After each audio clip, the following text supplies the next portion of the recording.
A Ford van marked police. Red and blue lights. A badge, a holster, a gun.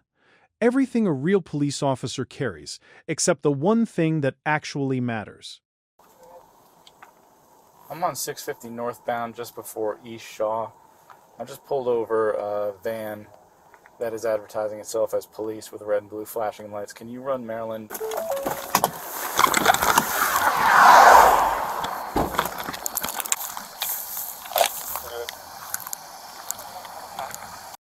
He wasn't one. And of all the people to pull over, he did it right in front of the real thing. August 29th, 2025, just before 10 a Ford van marked police. Red and blue lights. A badge, a holster, a gun. Everything a real police officer carries, except the one thing that actually matters.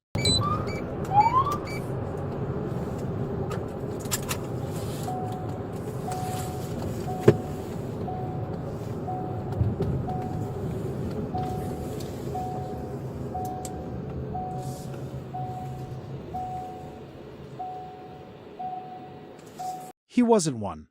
And of all the people to pull over, he did it right in front of the real thing.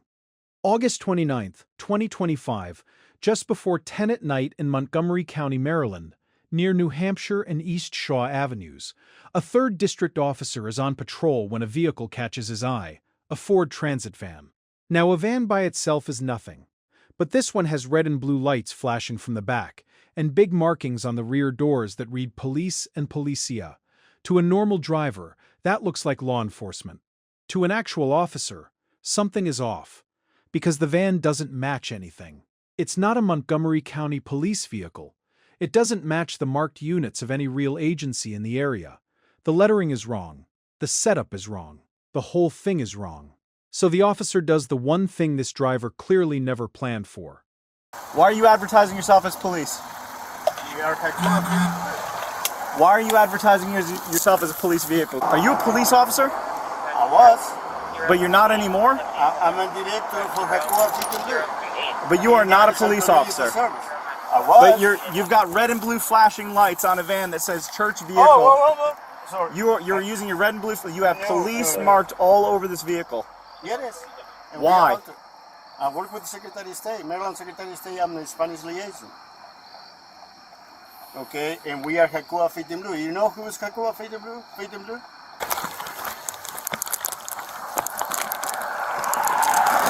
You make a big mistake. Open this door. He pulls the police van over. Behind the wheel is a 67-year-old man named Alejandro Zunca. And the officer opens with the only question that matters. Are you a police officer? Zunca's answer is 2 words that fall apart the second you look at them. I was. I was, not I am. And when the officer pushes, Zunca says he previously served in law enforcement, but he can't produce a single piece of paper to back it up. No current credentials, no documentation of any former status, nothing. So the officer keeps it simple. Why are you advertising yourself as a police vehicle? Police marked all over this vehicle. Yes. And Why? I work with the Secretary of State, Maryland Secretary of State. I'm the Spanish liaison. Okay, and we are Hakua Fit in Blue. You know who is Hakua Fit in Blue? Fit in Blue? Zunca offers up that he's a liaison to police for the Hispanic community, which is a job title that does not come with red and blue lights, a marked van, and a gun on your hip. And that's the next problem. Because when they check him, this is not a guy who bought a light bar off the internet as a joke. On his person, he's got a fake badge and a holster on his waistband holding a replica black pistol. In the van, officers turn up a taser, handcuffs, and more gear built to look like the real thing. That is a full costume. A man who put in the time and money to look, sound, and equip himself exactly like a police officer. This isn't a novelty light bar somebody threw on for fun. This is a kit built to convince a stranger, at night, on the side of a road, that they are legally required to do what he says. And the officer's questions get more pointed, because none of it holds up. If you're really a liaison, where's the credential? If you served, where's the retired ID, the paperwork, anything? Zunca has the gun and the badge in the van, but he cannot produce the one thing a real officer has, and a fake one never does. Actual authority, which raises the question the detectives cared about most. It's one thing to own the costume. It's another to use it. What was he doing with all of this? Here's where it stops being funny. Investigators didn't just find a guy playing dress-up in a parking lot. They determined that Zunca had actually been conducting traffic stops, pulling real drivers over, in a jurisdiction outside Montgomery County, and they believe possibly inside it too. Think about what that means for a second. You're driving at night. A vehicle behind you lights up red and blue. Every instinct you have says pull over. It's the police.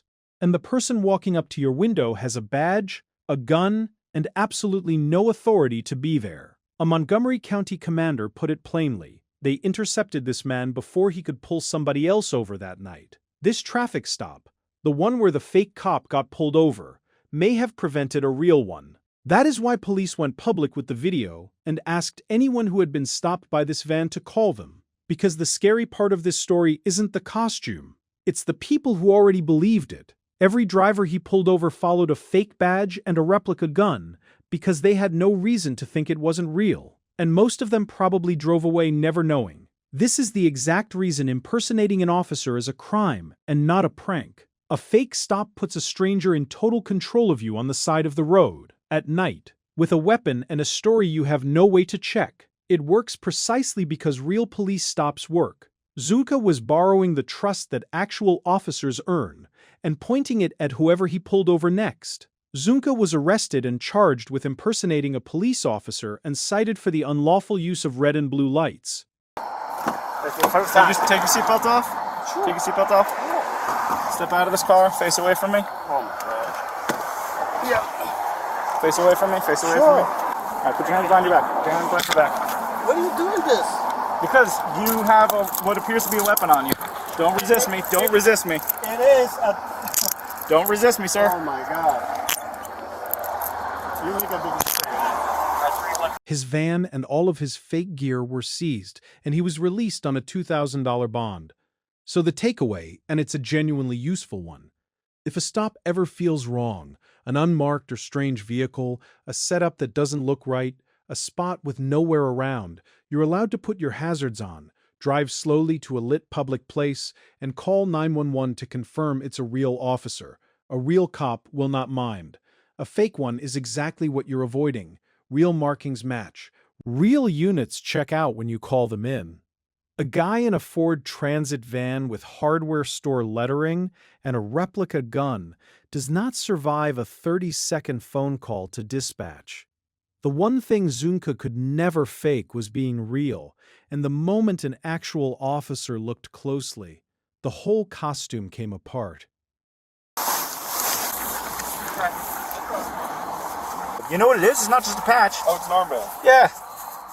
Nice. Would you have spotted this van before it got behind you?